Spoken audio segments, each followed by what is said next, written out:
So I'm embarrassed that I have a career.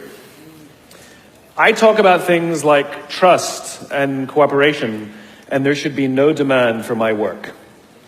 But the fact of the matter is there is demand for my work, which means that there's an opportunity. It means that trust and cooperation are not yet standard in our organizations, and yet they should be, and we know that, which is why we're looking for ways to bring those things to our organizations. So I thought I would do something a little different today. You know, when you're speaking to tens of thousands of people and you have the opportunity to share a message, of course, most rational people would say, let's go with something I've talked about lots of times and I'm really good at, but I'm not normal, so I'm going to do something completely new, and I hope this works out. There are two things that I think that great leaders need to have: empathy and perspective. And I think these things are very often forgotten. Leaders are so often so concerned about their status or their position in an organization, they actually forget their real job. And the real job of a leader is not about being in charge, it's about taking care of those in our charge. And I don't think people realize this, and I don't think people train for this. When we're junior, our only responsibility is to be good at our jobs. That's all we really have to do. And some people actually go get advanced educations so that they can be really good at their jobs, accountants or whatever, right? And you show up and you work hard, and the company will give us tons and tons of training how to do our jobs. They'll show us how to use the software. They'll send us away for a few days to get trained in whatever it is that we're doing for the company. And then they expect us to go be good at our jobs. And that's what we do. We work very hard. And if you're good at your job, they'll promote you. And at some point, you'll get promoted to a position where we're now responsible for the people who do the job we used to do, but nobody shows us how to do that. And that's why we get managers and not leaders. Because the reason our managers are micromanaging us is because they actually do know how to do the job better than us. That's what got them promoted. Really what we have to do is go through a transition. Some people make it quickly, some people make it slowly, and unfortunately some people will never make that transition at all.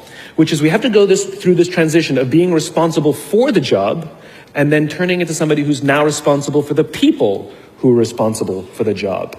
And as I said before, one of the great things that is lacking in most of our companies is that they are not teaching us how to lead. And leadership is a skill like any other. It is a practicable, learnable skill.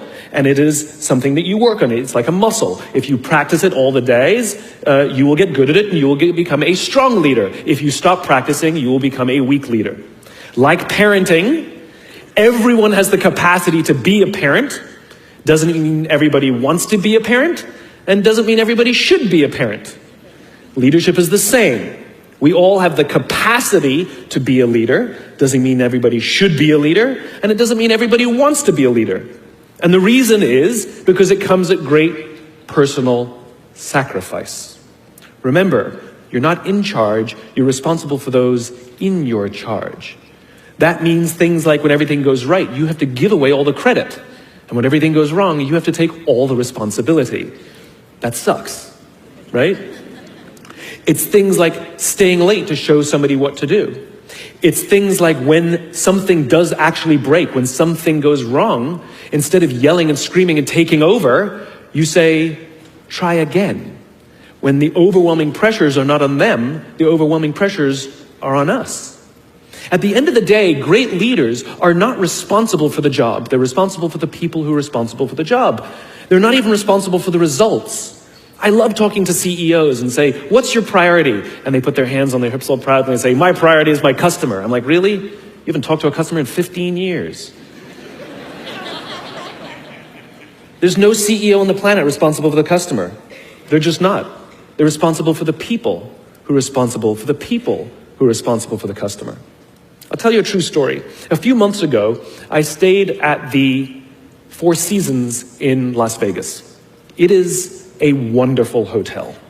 And the reason it's a wonderful hotel is not because of the fancy beds. Any hotel can go and buy a fancy bed. The reason it's a wonderful hotel is because of the people who work there.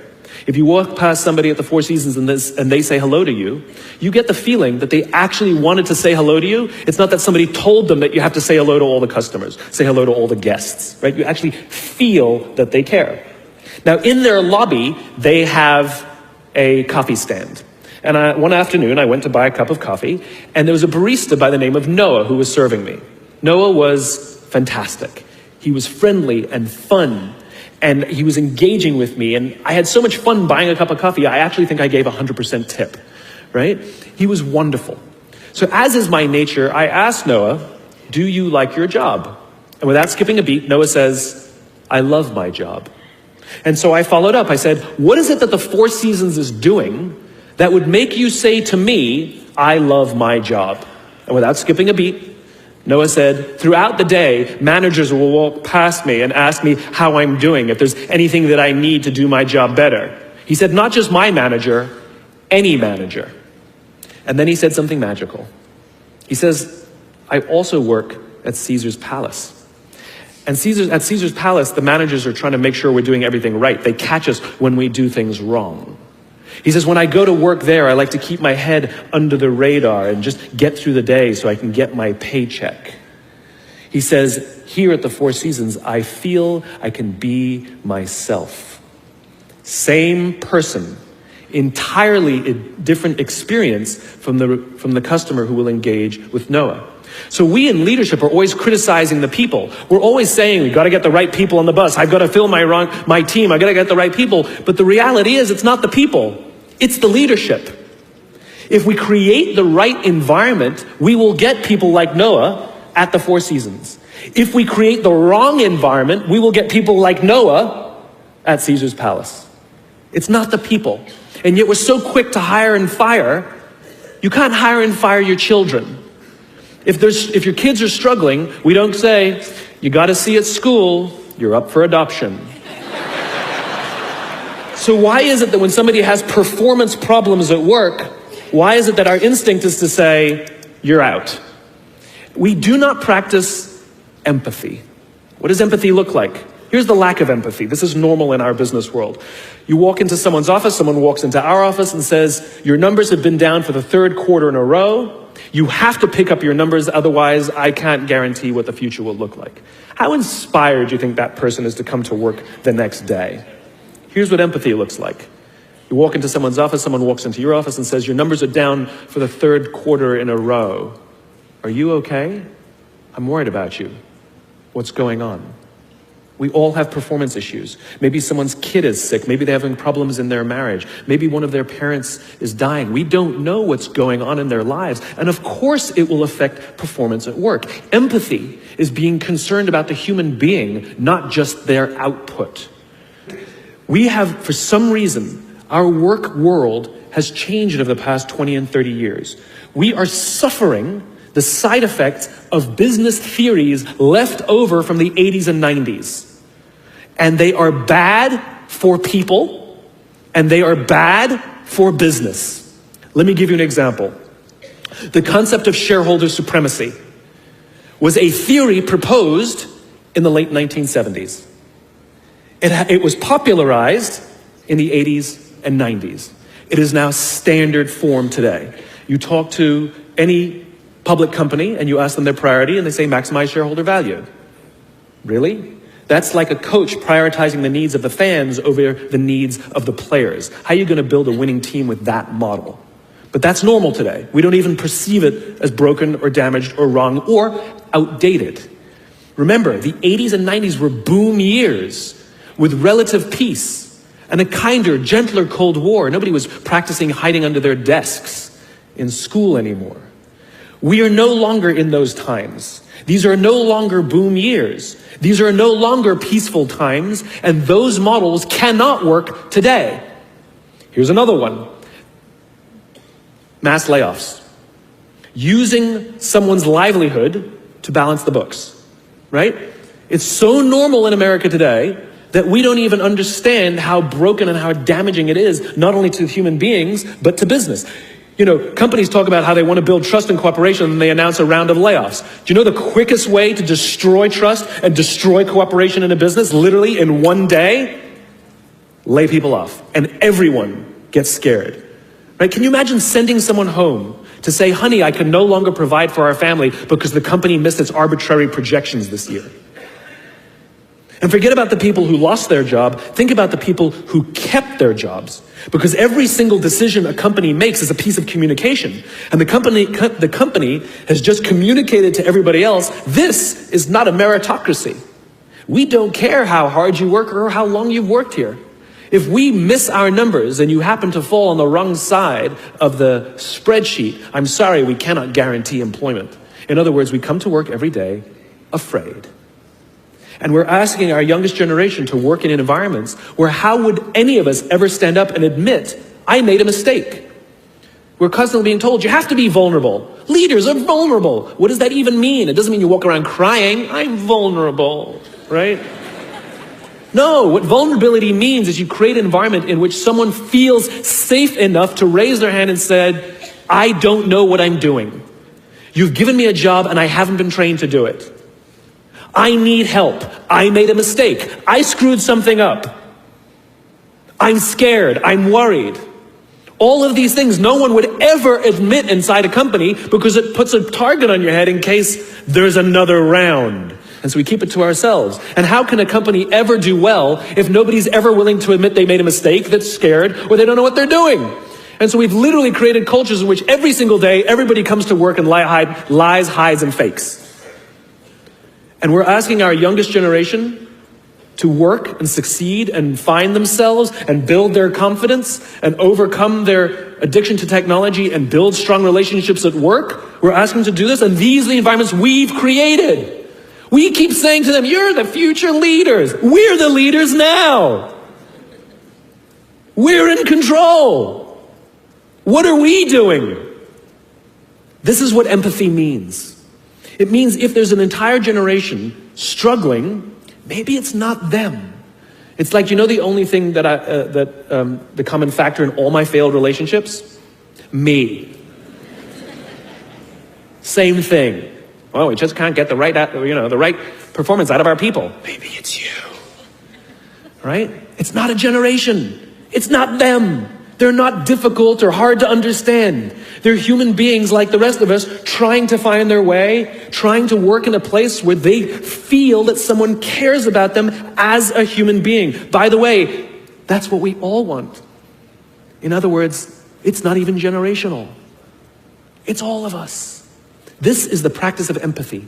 That if we're struggling to communicate to someone, if we're struggling to help someone be at their natural best, I'm tired of people saying to me, how do I get the best out of my people? Really? That's what you want? They're like a towel, you just wring them. How can I get the most out of them? No, how do I help my people be at their natural best? Right? We're not asking these questions. We are not practicing empathy. We have to start by practicing empathy and relate to what they may be going through. And it will profoundly change the decisions we make. It will profoundly change the way we see the world. Someone's driving to work. You're driving to work. And someone wants to cut into your lane. What do? Do you pull your car up or do you let them in? Most of us pull our cars up and go like this. You wait your turn. Now let's practice empathy. I don't know, maybe they've been out of work for 6 months. Maybe they had trouble getting the kids out to school this morning and now they're running late for a really important interview and they just have to get to this interview and they're going to cut into our lane. Or maybe they're just a bastard, I don't know. But that's the point. We don't know. We don't know. And the practice of empathy will say, I'll let them in and I'll arrive to work 1 car length late. Right? We don't always have to be right.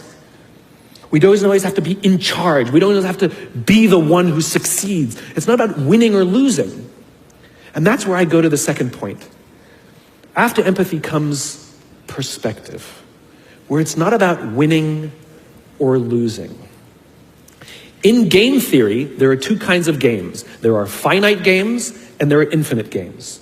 And this is how you're going to change your perspective, right? A finite game is defined as known players, fixed rules, and an agreed upon objective.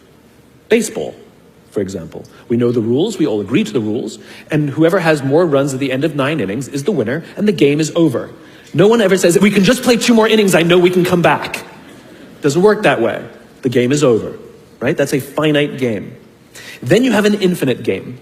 Infinite games are defined as known and unknown players. The rules are changeable, And the objective is to keep the game in play, to perpetuate the game. When you pit a finite player versus a finite player, the system is stable. Baseball is stable, right? When you pit an infinite player versus an infinite player, the system is also stable. Like the Cold War, for example, because there cannot be a winner and a loser. There are no winners and losers in an infinite game, right? It doesn't exist. And because there are no winners or losers, what ends up happening in the infinite contest is players drop out when they run out of the will or the resources to play. But there's no winners or losers. Problems arise when you pit a finite player versus an infinite player. Because a finite player is playing to win, and an infinite player is playing to keep the game going. Right? This is what happened to us in Vietnam. We were playing to win, and the Vietnamese were fighting for their lives. We were the ones who got stuck in quagmire. This is the Soviet Union and Afghanistan. They were trying to beat the Mujahideen, and the Mujahideen would fight for as long as is necessary. Quagmire. Now let's look at business. The game of business has pre-existed or has existed long before every single company that exists on this planet today. And it will outlast every single company that exists on this planet today. There's no winning the game of business. And the reason is because we haven't agreed to the rules.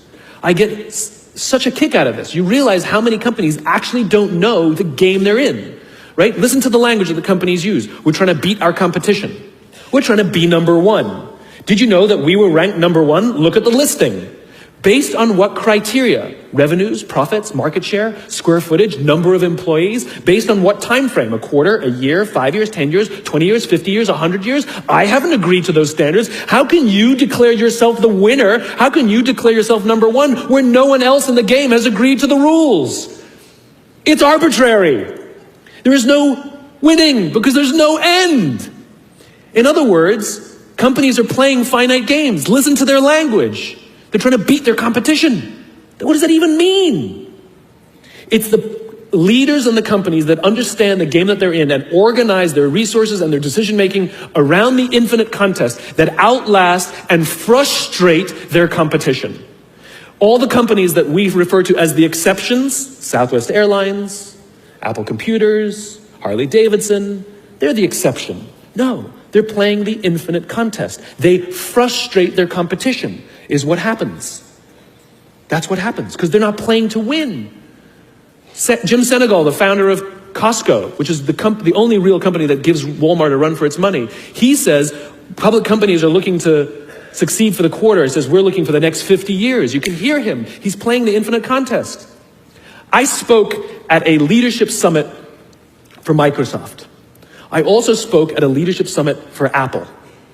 Now, at the Microsoft Summit, I would say 70% of the executives, and this was under the Steve Ballmer days, I would say about 70% of the executives spent about 70% of their presentations talking about how to beat Apple. At the Apple Summit, 100% of the executives spent 100% of their presentations talking about how to help teachers teach and how to help students learn. One was obsessed with their competition, the other one was obsessed with where they're going. So at the end of my presentation at Microsoft, they gave me a gift. They gave me the new Zune, which was the competitor to the iPod Touch when it was a thing, right? And I have to tell you, this piece of technology was spectacular. It was beautiful. The user interface was incredible. The design was amazing. It was intuitive.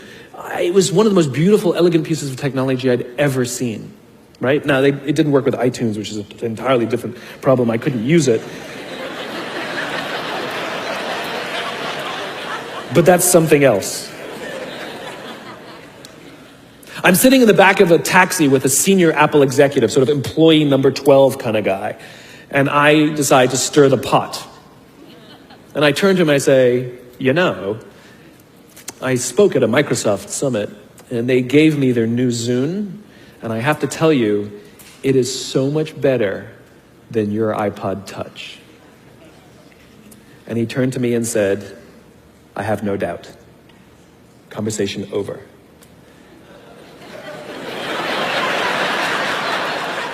Because the infinite player isn't playing to be number one every day with every product. they're playing to outlast the competition. If I had said to Microsoft, oh, I've got the new iPod Touch, it's so much better than your new Zune, they would have said, can we see it? What does it do? We have to see it. Because one is obsessed with their competition, the other is obsessed with why they do what they do, the other is obsessed with where they're going. And the reason Apple frustrates their competition is because secretly, they're not even competing against them. They're competing against themselves. And they understand that sometimes you're a little bit ahead, and sometimes you're a little bit behind. And sometimes your product is better, and sometimes you're not. But if you wake up every single morning and compete against yourself, how do I make our products better than they were yesterday? How do I take care of our customers better than we did yesterday? How do we advance our cause more efficiently, more productively than we did yesterday? How do we find new solutions to advance our calling, our cause, our purpose, our belief, our why every single day? What you'll find is over time, you will probably be ahead more often. Those who play the infinite game understand it's not about the battle, it's about the war. And they don't play to win every day.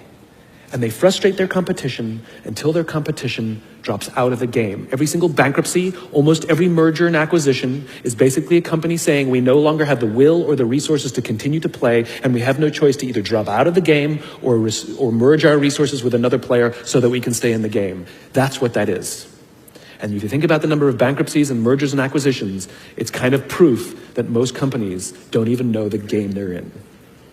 You want to be a great leader, start with empathy. You want to be a great leader, change your perspective and play the game you're actually playing.